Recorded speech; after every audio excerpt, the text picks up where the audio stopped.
How you doing, YouTube? Matt with Massive Beer Reviews, back with yet another review. And, yeah, a little bit of, I don't know, fruit ale time, I guess you would say, in the form of Epic Brewings LiL Brainless Raspberries. Really excited to give this a whirl. Epic Brewing, I believe they're from, I want to say they're from New Zealand. Could be skipping my thing. Actually, I'll tell you right now. Epic Brewing, the pack is Denver, Colorado. But for some reason I thought they were like, whatever. Anyway, I've done a couple of their Brainless. I Brainless on cherries, Brainless on raspberries, a couple of their beers, I believe, review-wise. I know I did cherries with Joe from NEP Beer Reviews, and really enjoyed it. And I was kind of meandering around my local supermarket, and I saw this, and I was like, hey, little good beer action in a small can. Figured I'd give it a whirl, go from there. It's hot, it's fruity. I just got back from a wedding, so I'm sweaty, and I'm in a dress shirt, whatever. We're reviewing this shit. Here we go. As far as what it says on a can, Epic Brewing Raspberry Ale, LiL Brainless Raspberries. It says here, LiL Brainless Raspberries is an easy drinking canned version of our big, bold 22-ounce bottle of Brainless Raspberries. I think it's a raspberry kind of Belgian quad. I could be totally wrong on that, but that's kind of what's popping in my head. Crafted especially for those who seek bright, fresh, real raspberry flavors in a convenient size. We brewed exclusive with natural raspberry puree, which gives this beer its unique pink color, as well as hints of raspberry bubblegum, sweet fruit jam, and a pleasant dryness that makes this beer perfect for easygoing affairs, indoors or out. Brewed and packaged by Epic Brewing, Denver, Colorado. So it's gotta be out of Denver. I don't know why I was thinking like New Zealand or something like that. It's really weird. But yeah, hey boys, it's cool. I dig it. Very stylistic, very to the point, nothing too crazy. Airs a little bit more to the side of what I like, not what I don't like, but at the same time it's not blowing me away. So let's see what the sucker has. A little bit foamy there, so let's see if she actually pours nicely. Fruit beers. Fruit beers are the new beer du jour, I'm guessing. Whether it is just from the sour end of things to people are going ape shit with putting fruit into IPAs right now, and just fruit beers in general. It seems like that's the quote-unquote next big thing. There's always a next big thing, and everybody's like, oh, it's always going to be sours, it's always going to be sours, or it's going to be this, or it's going to be that. I'm kind of guessing it's going to be fruit. I'm not guessing, I know it's going to be fruit. First off, super rocky. It's got this kind of centrally creamy head that has this rockiness kind of surrounding it. It's collapsing pretty quickly. Erotic bubbles throughout, and as you can see, I mean, that's, you know, a nice, rich berry-style color. Generic berry? I don't think so. It's kind of a combination of raspberry, blueberry, kind of cherry kind of vibe going on in there. Subtle kind of chunky, funky kind of haze in there.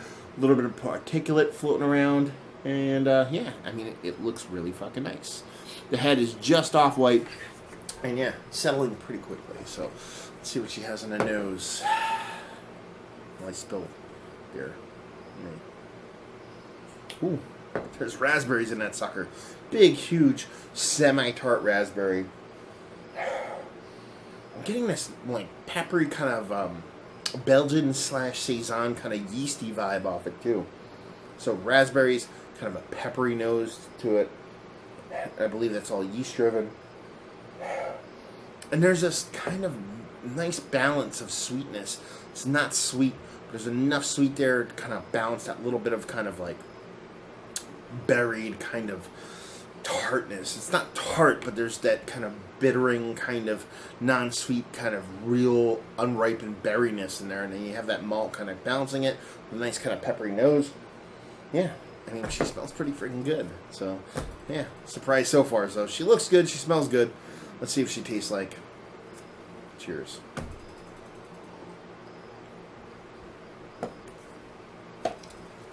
Listen. That has heaping helpings of raspberries going on in it in such a good way. Now, the beer's a little bit thin. And as a whole, wow, berry's so cool.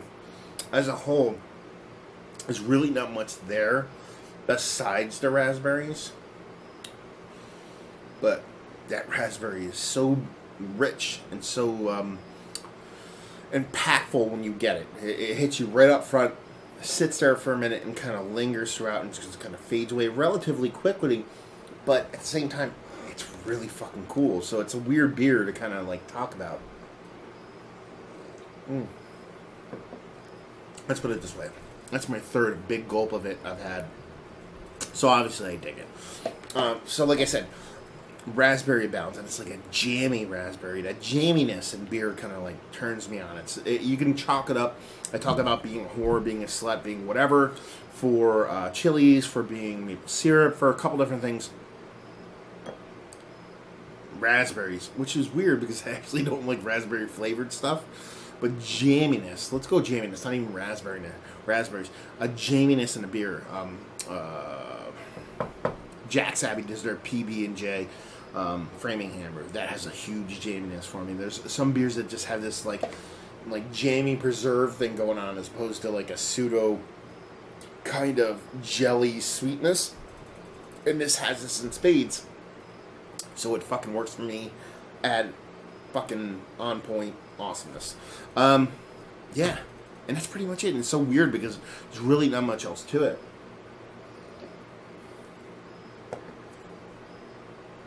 It's the defining factor. There's not much else going on. Like I said, thin body, cool carbonation, nice counterbalancing sweetness, kind of bounce off that kind of jamminess, but it's all about that jam. And usually when something's that singular, I'm kind of like, oh, whatever, but nope, it works, and I could chug like 15 of these on a hot night like this.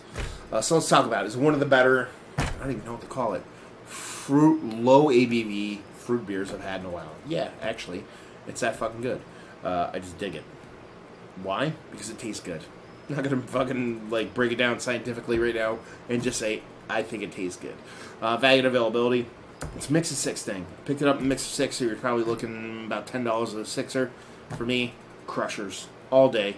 Not to be sexist or whatever, but I know a lot of my female friends and whatnot kind of lean a little bit fruit beers. This would definitely be something for a picnic that I would give to a lot of girls I know that are coming from the wine door or coming from whatever into the beer world. I think they would dig it. Again, like it's like, well, it could be a guy too. I know that, but I just have a feeling. Let's put it that way. Availability, it's Epic. You know what I mean? If you get your stuff by you, I assume you'll see it. And let's just close it with this. If you like what we like this, if you like the bigger brethren of this, if you like the brainless on whatever, and you want something a little bit more crushable, if you like your jamminess, again, with the jamminess, and like that from, like I said, a framing hammer, a PB&J, and a couple other ones that are slipping my mind right now, if you like that kind of preservative jam kind of real deal, non-sweetened, earthy kind of jam that you would have if you lived overseas, or your grandparents or mom or whoever actually like preserved fruit, then you would like this beer. So there you go, another review in the books. Hopefully you guys enjoyed the review. If you did or you didn't or somewhere in between, please leave a comment in the comment section below, and like, subscribe, and all that fun stuff.